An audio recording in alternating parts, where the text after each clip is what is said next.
Muy buenos días, queridos amigos y amigas. Bienvenidos al canal Tiempo y Atención. Hoy tenemos un viaje a una de las mentes más creativas que han existido en la historia de la humanidad. Y seguramente que todos lo conoceréis porque se llama Leonardo da Vinci.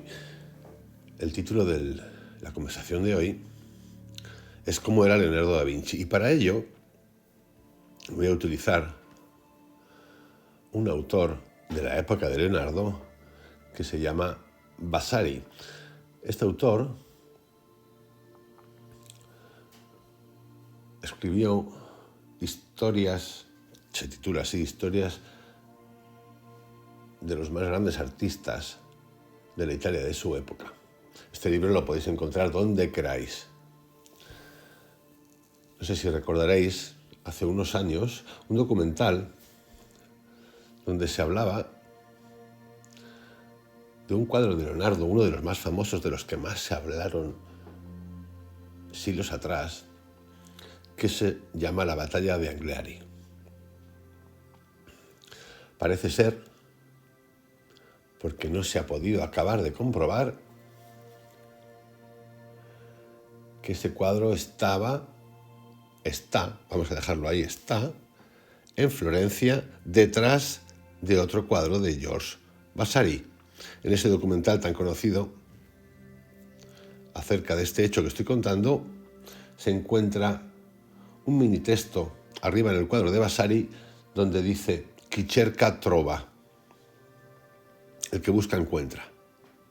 Aprovechando esto, y aprovechando que estamos en un canal de mentes, de vibraciones, de personas que nos preguntamos ¿qué podemos hacer para trascender nuestras mentes, para afectar la materia, para ser cada día, yo diría que menos animales y más personas, sea lo que sea que signifique eso de más personas? He querido hoy juntar este texto, que es una como biografía pequeña, cortita, acerca de quién era Leonardo, la mente de Leonardo, qué hizo, qué enfrentamientos tuvo, porque tuvo enfrentamientos muy fuertes con otro artista muy famoso que ahora lo veremos. En el canal también quiero introducir cosas de este tipo porque son parte de nuestra cultura, de nuestra forma, igual que he hablado de María Sabina, de Don Luis de Morelos y de personajes sobre todo conocidos que sabemos que han existido y que han llevado la creatividad, la historia por alguna manera de la mente, a lugares magníficos. Así que comenzamos con este relato de cómo era Leonardo da Vinci a través del texto de Giorgio Vasari. Y comenzamos. Los cielos suelen derramar sus más ricos dones sobre los seres humanos, muchas veces naturalmente, y acaso sobrenaturalmente, pero con pródiga abundancia. Suelen otorgar a un solo individuo belleza, gracia e ingenio, de suerte que haga lo que haga, toda acción suya es tan divina que dejar atrás a los demás hombres parece como un juego, lo cual demuestra claramente que esta persona obra por un don de Dios y no por la adquisición de arte humano. Es importante aquí referenciar lo siguiente. En muchos de los audios que he hecho acerca de la meditación, de lo que hemos llamado, a mí no me gusta la palabra iluminación, conocimiento, de hecho aparece en los Yoga Sutras de Patanjali, nos cuentan, que puede llegar a ese estado de conocimiento, de entendimiento del no dualismo a través de genética. Lo cuentan así, por nacimiento, por ejercicio y por plantas, también llamadas drogas, es decir, por hongos y plantas, además de por práctica. Pero con la práctica solo no es suficiente, ya os digo. Se ha de trascender la práctica. Los hombres vieron esto en Leonardo da Vinci, cuya belleza física no puede celebrarse bastante, cuyos movimientos tenían gracia infinita y cuyas facultades eran tan extraordinarias que podía resolver cualquier problema difícil que su ánimo se planteara. Poseía gran fuerza personal, combinada con la destreza, y un espíritu y valor invariablemente regios y magnánimos, y la fama de su nombre se propagó a tal punto que no solo fue celebrado en su tiempo, sino que su gloria aumentó considerablemente luego de su muerte. Obviamente Vasari estaba fascinado con Leonardo. Nos muestra el comienzo de ese texto. Continuamos. Este maravilloso y celestial Leonardo era hijo de Piero de Vinci. Hubiera obtenido grandes beneficios de sus estudios de ciencias y letras si no hubiese sido caprichoso y voluble, pues comenzaba a estudiar muchas cosas y luego las abandonaba. De hecho, se sabe que muchas de sus obras las dejó sin terminar. Empezaba una, paraba, se iba a otra, cosa que ponía muy nerviosos, pues, a los poderosos de esa época y a los particulares que pagaban y que decían, bueno, es que no me lo acaba. A mí estas cosas me encantan porque es como jugar con la urgencia. Así, en aritmética, durante los pocos meses que la estudió, realizó tales progresos que a menudo confundía a su maestro, suscitándole continuamente dudas y dificultades. Se consagró por un tiempo a la música y pronto aprendió a tocar la lira. Y como estaba dotado de un espíritu elevado y exquisito, podía cantar e improvisar divinamente. Empero, aunque estudió tantas cosas, jamás descuidó el dibujo y el modelado, pues eso, más que cualquier otra cosa, era lo que le excitaba su fantasía. Cuando Ser Piero lo advirtió, conociendo el elevado ingenio del muchacho, tomó un día sus dibujos y los llevó a Andrea del Verrocchio, que era íntimo amigo suyo, y le preguntó si Leonardo podía hacer algo dedicándose al arte.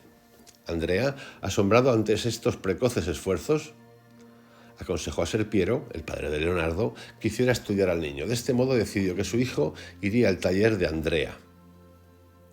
Leonardo lo hizo de buena gana y no se ejercitó en un solo oficio, sino en todos aquellos en que intervenía en el dibujo. Dotado de una inteligencia divina y maravillosa, y por ser excelente geómetra, no solo trabajó en escultura, haciendo con barro algunas cabezas de mujeres sonrientes que fueron vaciadas en yeso, y también cabezas de niños, que parecían ejecutadas por un maestro, sino que preparó muchos planos y elevaciones de arquitecturas, y fue el primero, a pesar de ser tan joven, que propuso la canalización del Arno desde Pisa hasta Florencia.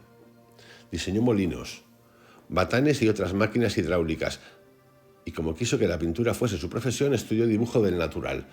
A veces hacía modelos de figuras en arcilla, las vestía con blandos trapos cubiertos de barro y luego las dibujaba pacientemente sobre finas telas de batista o lino, en negro y blanco, con la punta del pincel. Hacía admirablemente esos dibujos, como puede verse en los que conservamos en nuestro libro. Asimismo, dibujaba sobre papel, tan cuidadosamente y bien, que en finura nadie le igualó jamás. Tengo de su mano una cabeza a lápiz y en claroscuro que es divina. La gracia de Dios dominaba a tal punto su mente, su memoria e intelecto se integraban de tal suerte y con los dibujos de su mano sabía expresar tan claramente sus ideas que sus demostraciones eran infalibles y era capaz de confundir a los más ingeniosos contradictores.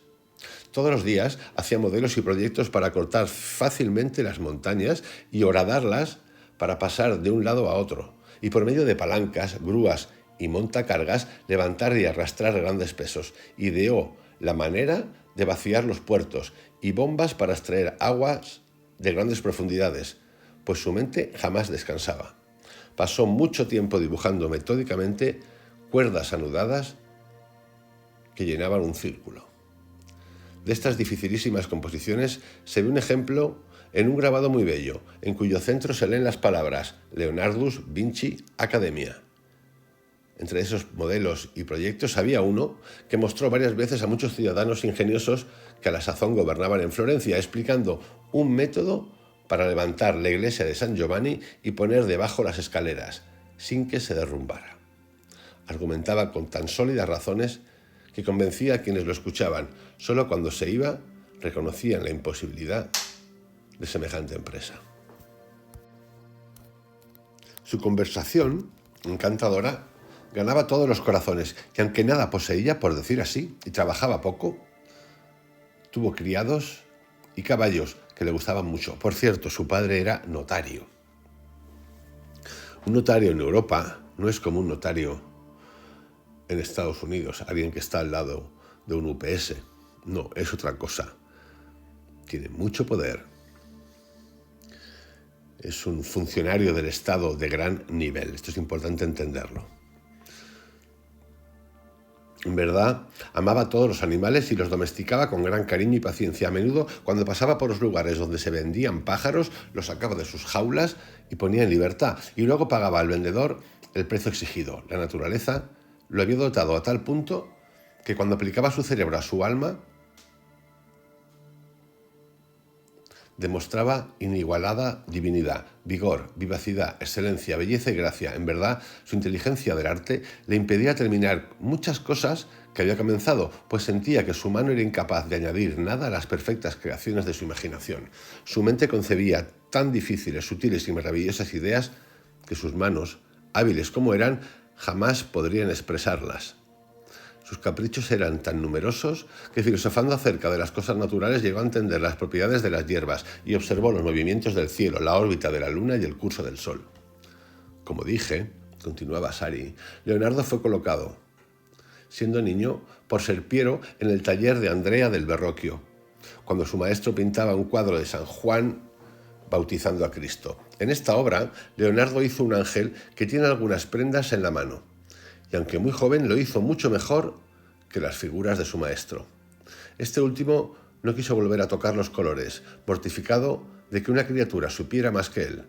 Luego le encargaron a Leonardo un cartón del pecado de Adán y Eva en el paraíso, para una antepuerta de tapicería que se había de tejer en Flandes, en oro y seda, para enviarla al rey de Portugal. Hizo en claroscuro, con las luces en albayalde, un prado lleno de vegetación y con algunos animales, insuperable por su perfección y naturalidad. Hay una higuera con las hojas y ramas hechas hermosamente en escorzo y ejecutadas con tanto cuidado que la mente se turba ante tal despliegue de paciencia. También hay una palmera en que la redondez de las palmas está realizada con maravillosa maestría debido a la paciencia e ingeniosidad de Leonardo. La tapicería no llegó a ejecutarse y el cartón se encuentra actualmente en Florencia, en la afortunada residencia del magnífico Ottaviano de Médicis, a quien la obsequió no hace mucho el tío de Leonardo. Haceros la idea que esto está escrito hace muchísimos años, muchísimos siglos. Lo que tiene de bueno es que Vasari vio directamente, es testigo de estas cosas, lo ha visto en directo, por eso habla de ellos. Por eso muchos textos, por ejemplo, como la Gioconda, se habla de que ¿cuál es la verdadera Gioconda? Porque en el texto, en la biografía de Leonardo, Vasari dice que tiene cejas, pero si habéis visto alguna vez, o en foto, o en el Louvre, la Gioconda, veréis que no tiene cejas. Sin embargo, él la describe como con cejas. Cuentan que estando Serpiero en su casa de campo, un campesino de su heredad le pidió que hiciera pintar en Florencia una rodela de madera que había cortado de una higuera de su hacienda. Serpiero consintió con agrado, pues el hombre era muy hábil en la caza de pájaros y en la pesca, y le resultaba muy útil en tales menesteres. En consecuencia, Serpiero envió el pedazo de madera a Florencia y le pidió a Leonardo que pintara algo en ella, sin decirle a quién pertenecía. Leonardo, al examinar un día la rodela, vio que era torcida, mal trabajada y tosca, pero con la ayuda del fuego la enderezó y luego la entregó a un tornero que de áspera y grosera que era, la volvió lisa y delicada. Luego de enyesarla y prepararla a su manera, Leonardo comenzó a pensar lo que pintaría en ella y resolvió hacer alguna cosa que aterrorizara a todos los que la contemplaran, produciendo un efecto similar al de la cabeza de la medusa. A una habitación donde solo él tenía acceso, Leonardo llevó lagartos, lagartijas, gusanos, serpientes, mariposas, langostas, murciélagos y otros animales extraños, con los cuales compuso un horrible y espantoso monstruo, cuyo ponzoñoso aliento parecía envenenar el aire. Lo representó saliendo de una roca oscura y hendida, vomitando veneno por sus fauces abiertas, fuego por sus ojos y humo por su nariz, de un aspecto realmente terrible y espantoso. Estaba tan absorto en su trabajo que no advertía el terrible hedor de los animales muertos, pues se abstraía en su amor al arte. Su padre y el campesino ya no preguntaban por el trabajo, y cuando lo hubo acabado, Leonardo hizo saber a Serpiero, a su padre.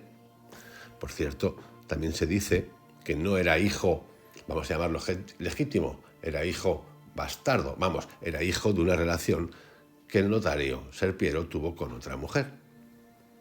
No sé si está probado o no, pero es lo que se cuenta, lo que cuentan los que han estudiado a Leonardo. Leonardo hizo saber a Serpiero que podía mandar a buscar la rodela cuando le plugiese, pues ya estaba terminada. Le plugiese es cuando le apeteciese.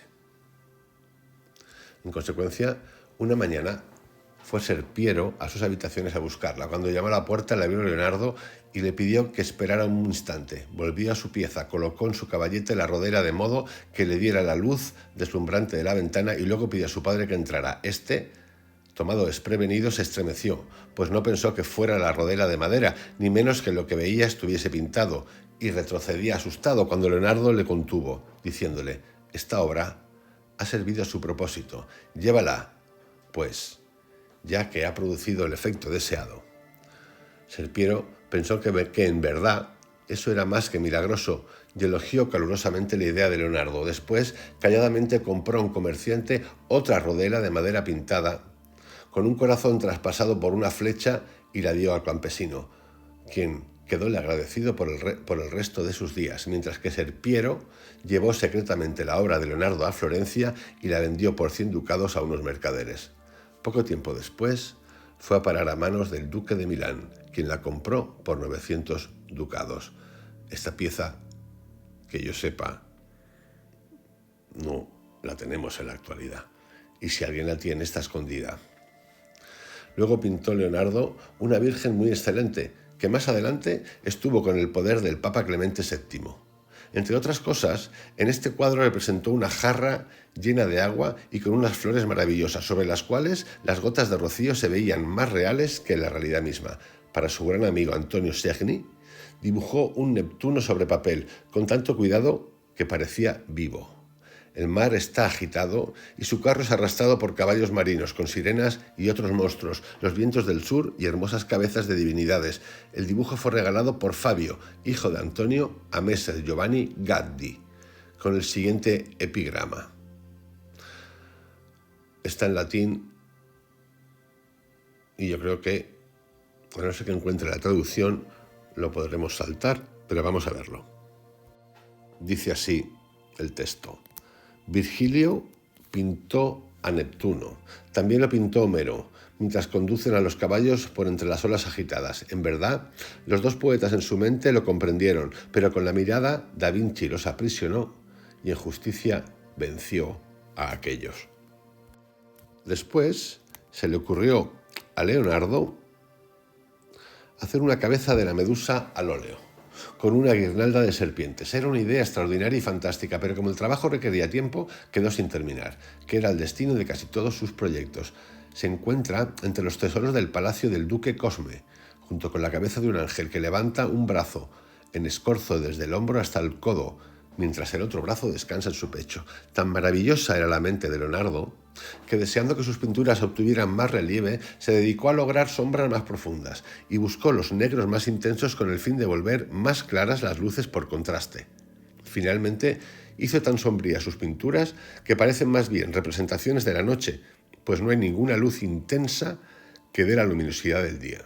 Pero lo hizo con la idea de dar mayor relieve a los objetos y hallar el fin y la perfección del arte. Leonardo se complacía tanto cuando veía cabezas humanas curiosas, sea por sus barbas o su cabellera, que era capaz de seguir durante un día entero a quien quiera le hubiese llamado la atención por este motivo, y adquiría tan clara idea del personaje que cuando regresaba a su casa podía dibujar la cabeza tan bien como si el hombre hubiera estado presente. De esta manera llegó a dibujar muchas cabezas de hombres y mujeres, y yo poseo varios de estos dibujos a pluma en mi libro, tantas veces citado.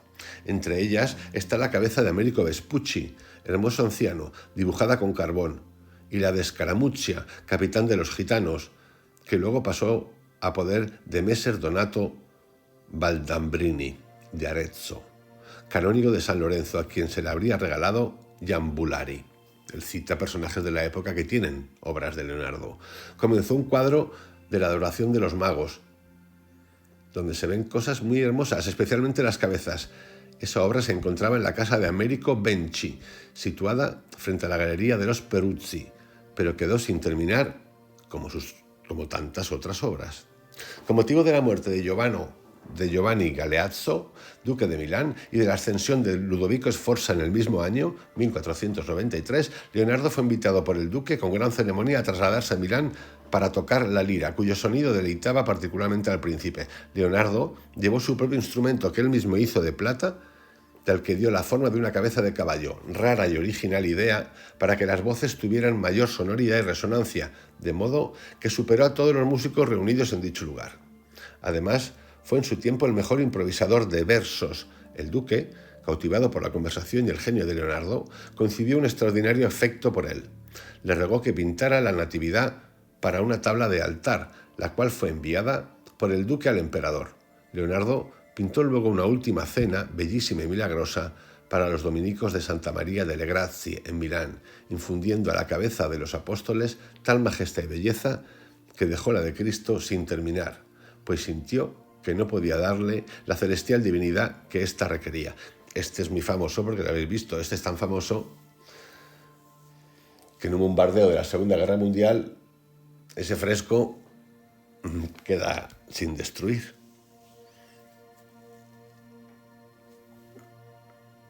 Yo he podido verlo renovado y es brutal. Ese cuadro en particular, o fresco, tiene muchas cosas. A mí una de las que más me fascina es el personaje que hay al lado de Jesús, que para mí siempre ha sido una mujer, sin duda alguna. Sin duda alguna. La obra, dejada en esas condiciones, fue siempre tenida en gran veneración por los milaneses y también por los extranjeros, pues Leonardo representó el momento en que los apóstoles estaban ansiosos por descubrir quién de ellos traicionara al maestro. Todos los rostros expresan el amor, el temor, la ira o el pesar por no poderse interpretar la intención de Cristo, en contraste con la obstinación, el odio y la atracción de Judas, al par que toda la pintura, hasta los más pequeños detalles, muestra increíble diligencia.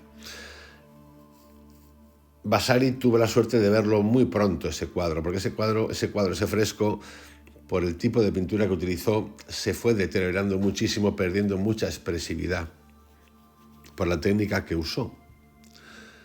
De nuevo, yo os invito de verdad que lo veáis sin prejuicios, aunque ya parece que esté condicionando la película, porque es verdaderamente alucinante. Hasta la trama del mantel, nos cuenta Vasari, es tan claramente visible que la tela misma no parecería más real. Se cuenta que el prior importunaba constantemente a Leonardo para que terminara la obra, juzgando extraño que un artista tuviera que pasarse la mitad del día perdido en sus pensamientos. Hubiera deseado que jamás abandonara el pincel, tal como no descansaban los que cavaban la tierra de la huerta. Al ver que su importunidad no producía efecto, recurrió al duque, quien se vio obligado a llamarle a Leonardo para preguntarle acerca de su trabajo, mostrando con mucho tacto que se veía obligado a intervenir a instancias del prior. Leonardo, conociendo la agudeza y la discreción del duque, le habló largamente de su pintura, cosa que jamás había hecho con el prior. Discurrió libremente de su arte y le explicó cómo los hombres de genio están en realidad haciendo lo más importante cuando menos trabajan. Atentos a esta frase que es brutal. Y le explicó cómo los hombres de genio están en realidad haciendo lo más importante cuando menos trabajan, puesto que están meditando y perfeccionando las concepciones que luego realizan en sus manos.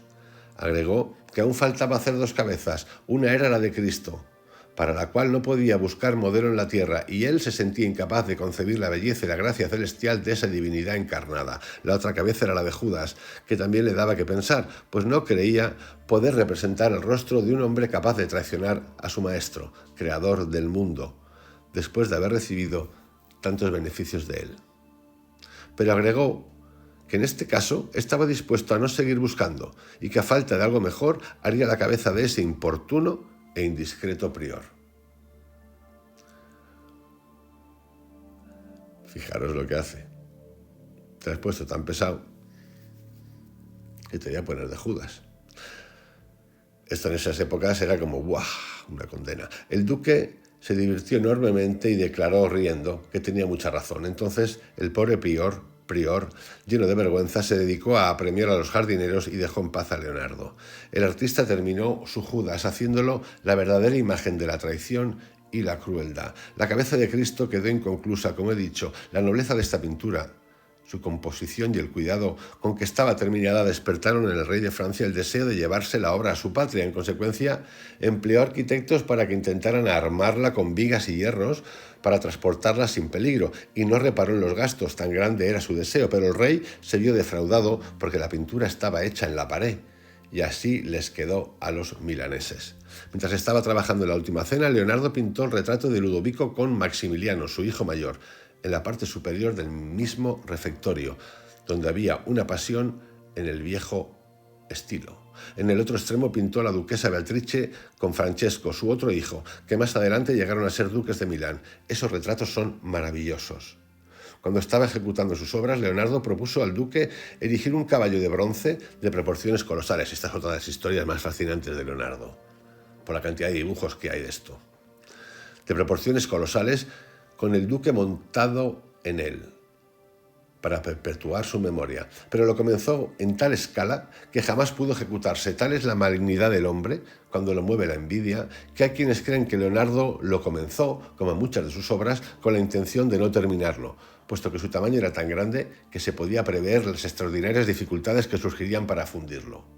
Y es muy probable que muchos se hayan formado esa opinión, ya que tantos trabajos suyos quedaron inconclusos. Empero, podemos muy bien creer que su grande y extraordinario talento se sentía trabado por ser demasiado temerario y que la verdadera causa era su afán de progresar de excelencia en excelencia y de perfección a perfección. Quizá la obra fue demorada por el deseo, como dice nuestro Petrarca. En verdad, aquellos que han visto el gran modelo en barro hecho por Leonardo aseguran que jamás contemplaron nada más bello y soberbio. El trabajo se conservó hasta que los franceses llegaron a Milán, conducidos por Luis, rey de Francia, y lo hicieron pedazos.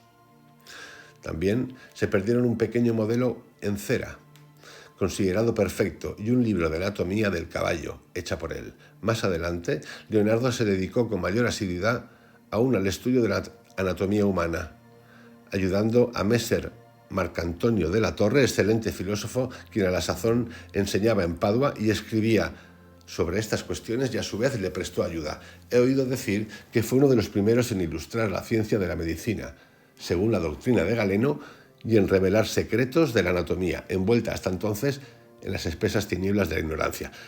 Para tenerlo claro, lo que ocurría y cómo se investigaba esto y cómo se sabía estas cosas y cómo Leonardo pudo dibujar también el cuerpo humano, disponían de cadáveres. Y ahí lo sabrían, igual que se hace hoy cuando alguien fallece, por causas desconocidas. Así es como se hacía. En esta tarea fue maravillosamente secundado por el ingenio, el trabajo y la destreza de Leonardo, quien hizo un libro de dibujos anatómicos hechos con lápiz rojo y a pluma. Para ello disecó y dibujó con grandísimo cuidado todo el esqueleto, al que agregó todos los nervios y músculos, los primeros ligados al hueso, los segundos que lo mantienen firme y los terceros que los mueven. Y en las diversas partes escribió notas con curiosos caracteres, usando la mano izquierda y escribiendo al revés, de modo que no se pueden leer los textos sin cierta práctica, salvo mediante un espejo. Gran parte de las hojas de esta anatomía están en poder de Messer Francesco de Melzo, gentil hombre milanés que guarda celosamente estos dibujos. En tiempos de nuestro pintor, era un niño encantador, por quien Leonardo sentía gran afecto, y en la actualidad es un hermoso cortés y anciano que posee también un retrato de Leonardo de feliz memoria. Quien quiera logre leer estas notas de Leonardo se sorprenderá al comprobar cuán acertadamente este divino espíritu rozaba sobre las artes, los músculos, los nervios y las venas con la mayor diligencia en todas las cosas. Un pintor de Milán posee también algunos originales de Leonardo, escritos del mismo modo, que tratan sobre pintura y técnica del dibujo y del color. No hace mucho este pintor vino a verme a Florencia, pues era su deseo publicar la obra. Luego se trasladó a Roma para hacerla imprimir, mas ignoro con qué resultado. Pero volviendo a las obras de Leonardo, cuando éste se encontraba en Milán, el rey de Francia fue a la ciudad y le pidieron que hiciera alguna cosa curiosa. En consecuencia, hizo un león que caminaba. Luego de dar unos pocos pasos, se le abría el pecho y dejaba ver profusión de lirios. En Milán, Leonardo tomó como discípulo a Salai, nacido en esa ciudad. Este era un gracioso y hermoso joven con delicados cabellos rizados que encantaba particularmente a Leonardo. Para ser sinceros, también se ha hablado mucho de que Leonardo podía ser o bisexual o tener una tendencia hacia que le gustaban los hombres. Sinceramente, esto no tiene ni más ni menos. Pero como últimamente hay que potenciar estas cosas, por eso también lo digo, para que la gente lo sepa, porque lo vais a leer por algún sitio. Le enseñó muchas cosas y retocó cuadros que en Milán se atribuyen a Salai. Cuando el pintor volvió a Florencia, se encontró con que los servitas habían encomendado a Filipino la tabla del altar mayor de la Nunziata. Al saberlo, Leonardo declaró que le hubiera gustado hacer una cosa semejante. Cuando se enteró Filipino, que era muy cortés, renunció a pintarla. Los frailes, deseando que Leonardo realizara la obra, lo alojaron en su casa y le pagaron todos sus gastos y los de su familia. Estuvo mucho tiempo preparando la obra, pero nunca la comenzaba. Finalmente dibujó un cartón de la Virgen, Santa Ana y Cristo, el cual no solo llenó de admiración a todos los artistas. Cuando estuvo terminado y colocado en su lugar, hombres y mujeres, jóvenes y ancianos, desfilaron durante 2 días para verlo, como se va a las fiestas solemnes, y se maravillaron sobremanera. El rostro de la Virgen manifiesta toda la simplicidad y belleza que puede comunicar la gracia a la Madre de Dios. Se ve en ella la modestia y humildad de una Virgen llena de gozo y contento al contemplar la belleza de su Hijo, al que sostiene tiernamente en su regazo. Mientras lo mira, el pequeño San Juan, a sus pies, acaricia un corderillo y Santa Ana sonríe llena de alborozo al ver que su progenie terrena se ha vuelto divina. Es una concepción digna de la gran inteligencia y genio de Leonardo. Este cartón, como se dirá más adelante, fue llevado a Francia. Leonardo hizo un hermoso retrato de Ginebra también, esposa de Américo Benji. Y luego abandonó el trabajo que le encargaran los frailes, quienes volvieron a llamar a Filipino, el cual no lo pudo terminar, pues al poco tiempo murió. Por encargo de Francesco del Giocondo, Leonardo emprendió el retrato de Mona Lisa, ahora aquí entramos ya algo que nos suena, su mujer, y lo dejó sin terminar después de haber trabajado en él 4 años. Estas fuentes, hace poquito vi un documental de un autor de la BBC acerca del origen de la Mona Lisa, cuántas Mona Lisas hay, porque en la Mona Lisa que hay en el Louvre de París, en el Louvre, detrás del cuadro, dentro del cuadro hay más Mona Lisas, una cabeza más grande, otra boca, es muy interesante, es una pasada esto. Por encargo de Francesco del Giocondo, Leonardo emprendió el retrato de Mona Lisa, su mujer, y lo dejó sin terminar después de haber trabajado en él 4 años. Imaginaros la desesperación de la gente que quiere ver un cuadro acabado. Esta obra está ahora en poder del rey Francisco de Francia, en Fontainebleau. Aquella cabeza muestra hasta qué punto el arte puede imitar la naturaleza, pues allí se encuentran representados todos los detalles con gran sutileza. Los ojos poseen ese brillo húmedo que se ve constantemente en los seres vivos, y en torno de ellos están esos rosados lívidos y el vello que solo puede hacerse mediante la máxima delicadeza. Las cejas no pueden ser más naturales. Aquí lo tenéis. Las cejas que hay en el Louvre no tiene cejas. Las cejas no pueden ser más naturales, por la manera como salen los pelos de la piel, aquí tupidos y allí ralos, encorvándose según los poros de la carne. La nariz parece viva, con sus finas y delicadas cavidades rojizas, la boca entreabierta, con sus comisuras rojas, y el encarnado de las mejillas no parecen pintados sino de carne verdadera, y quien contemplaba con atención la depresión del cuello, veía latir las venas.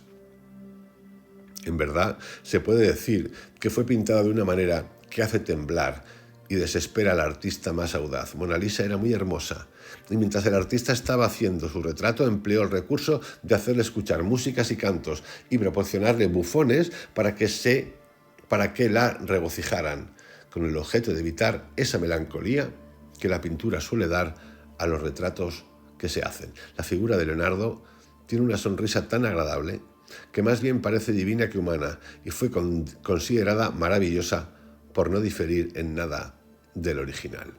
La fama de este divino artista creció a tal punto por la excelencia de sus obras que todos los que se deleitaban con las artes y la ciudad entera quisieron que les dejase alguna memoria suya y le rogaron encarecidamente que pensara en alguna obra decorativa digna de atención por la cual el Estado pudiera adornarse y honrarse con el genio, la gracia y el entendimiento que caracterizaban a este genio.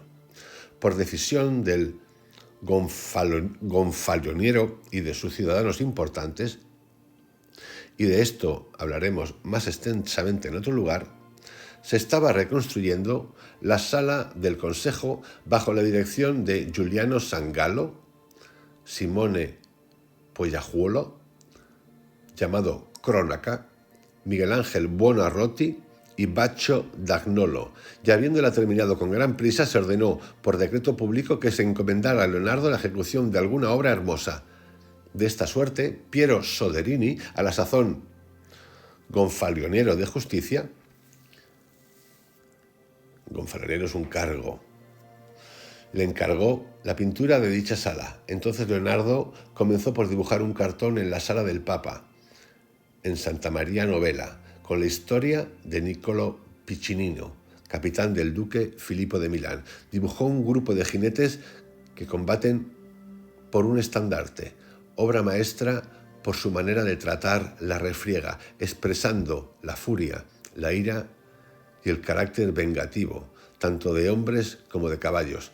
Dos de estos últimos, con sus patas delanteras trabadas, están peleando adentelladas, con no menos ferocidad que sus jinetes, quienes combaten por el estandarte. Un soldado, poniendo su caballo al galope, se ha dado vuelta y agarrando el asta de la bandera, trata de arrancarla a la fuerza de las manos de otros 4, mientras 2 se defienden y tratan de cortar el asta con sus espadas. Un viejo soldado con un gorro rojo aferra el asta con una mano, al par que grita y blande con la otra un alfanje, amenazando cortar las manos de los otros 2, quienes, rechinando los dientes, hacen lo imposible por defender su estandarte.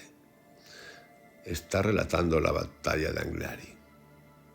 En el suelo, entre las patas de los caballos, se ven 2 figuras con escorzo, trabadas en lucha, mientras un soldado yace por tierra, el otro se le echa encima y alza el brazo cuanto puede para hundir con toda su fuerza el puñal en la garganta de su adversario. Este último, forcejeando con las piernas y los brazos, hace tremendos esfuerzos para escapar a la muerte. Imaginad lo que es esto viéndolo, porque Vasari lo relata, pero imaginar esto viéndolo en un cuadro pintado. Los innumerables dibujos que Leonardo hizo para los trajes de los soldados desafían toda descripción, sin hablar de las cimeras y otros ornamentos. Increíble maestría hay en la forma y disposición de los caballos, que supo hacer mejor que cualquier otro maestro, con sus recios músculos y su graciosa belleza. Se dice que para dibujar el cartón hizo una ingeniosa armazón que subía cuando se la apretaba y bajaba cuando se la ensanchaba. Pensando que podía pintar al óleo en la pared, hizo una mezcla tan espesa para el encolado del muro que cuando empezó su pintura, esta comenzó a chorrear. Al poco tiempo Leonardo abandonó la tarea, viendo el trabajo arruinado. Leonardo tenía alma grande y era generosísimo en todas sus acciones. Se cuenta que una vez que fue al banco a buscar la asignación mensual que solía recibir de Piero Soderini, el cajero pretendió entregarle unos cartuchos de maravedíes, pero no los quiso recibir diciendo: «No soy pintor de maravedíes». Cierta vez que Soderini fue acusado de malversación y víctima de murmuraciones, Leonardo, con la ayuda de algunos amigos, reunió dinero y se lo llevó para que lo restituyera, pero Soderini no quiso aceptarlo. Fue a Roma con el duque Julián de Médicis con motivo de la elección de León X, quien se ocupaba de filosofía y especialmente de alquimia. En el camino hizo una pasta con cera y modeló animales huecos muy livianos, que al soplarlos volaban por el aire, pero caían en cuanto cesaba el viento.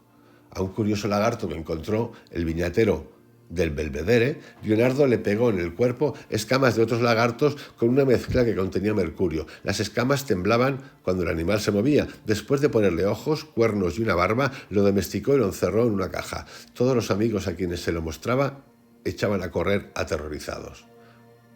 También solía hacer secar y limpiar las tripas de un capón. Un capón es un pez de paloma, volviéndolas tan reducidas que cabían en la palma de la mano. En otra habitación guardaba un fuelle de herrero y con él solía inflar las tripas hasta que llenaban la pieza, que era grande, obligando a los que estaban presentes a refugiarse en un rincón.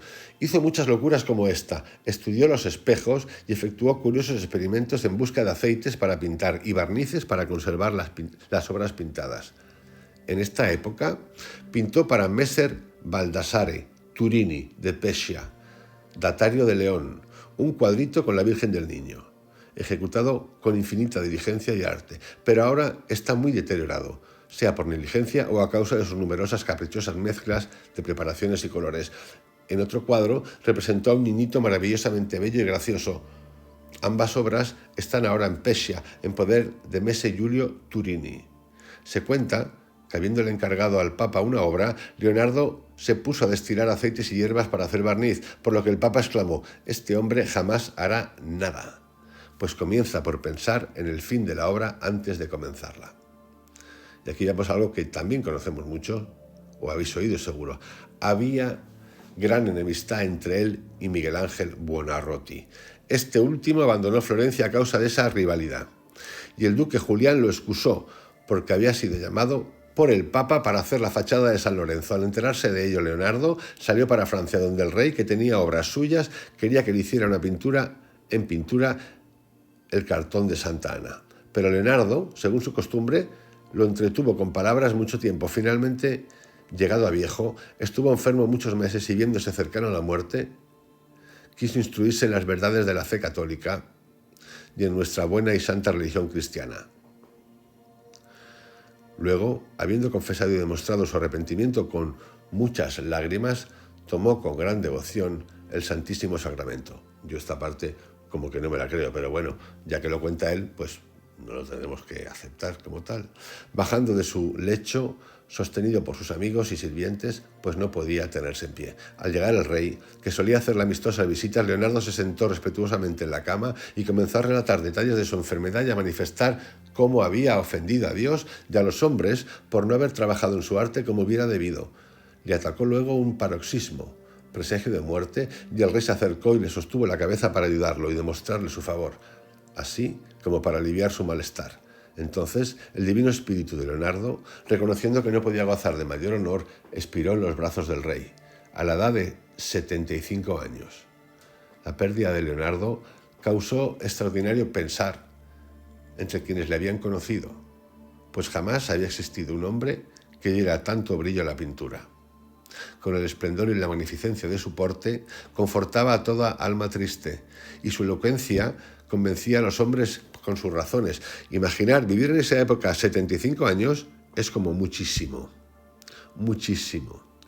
Su fuerza era prodigiosa, y con su mano derecha podía doblar el soporte de una campanilla de pared o una herradura como si fuesen de plomo. Sumamente liberal, acogía y ayudaba a cualquier amigo, pobre o rico, siempre que tuviera algún talento y habilidad. Su presencia adornaba y honraba la morada más mísera y desnuda. Por eso Florencia recibió un gran don con el nacimiento de Leonardo y sufrió una gran pérdida con su muerte. En el arte de pintar agregó cierta oscuridad a la manera de colorear con óleo, mediante la cual los modernos han dado gran vigor y relieve a sus figuras.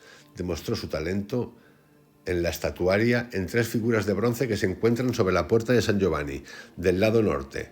Fueron ejecutadas por Giovanni Francesco Rustici, pero bajo la dirección de Leonardo, y son los bronces más bellos por su diseño y general perfección que se han visto hasta ahora.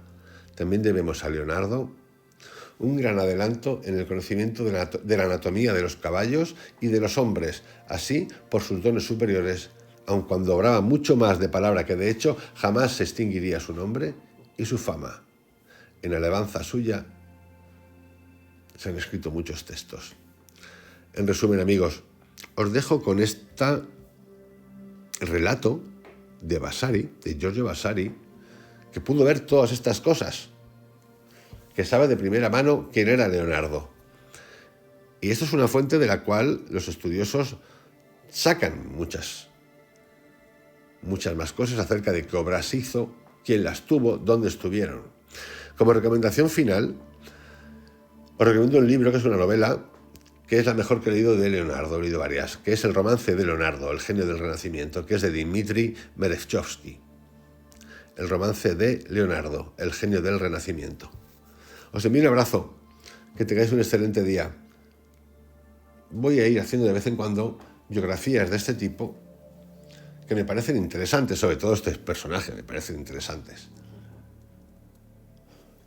Por ser genios, porque no acaban las cosas, porque hacen las cosas como quieren. Al final es un juego de deseo, de obsesión y de amor por la naturaleza y por la esencia esencial del ser humano. Un abrazo muy grande, hasta mañana.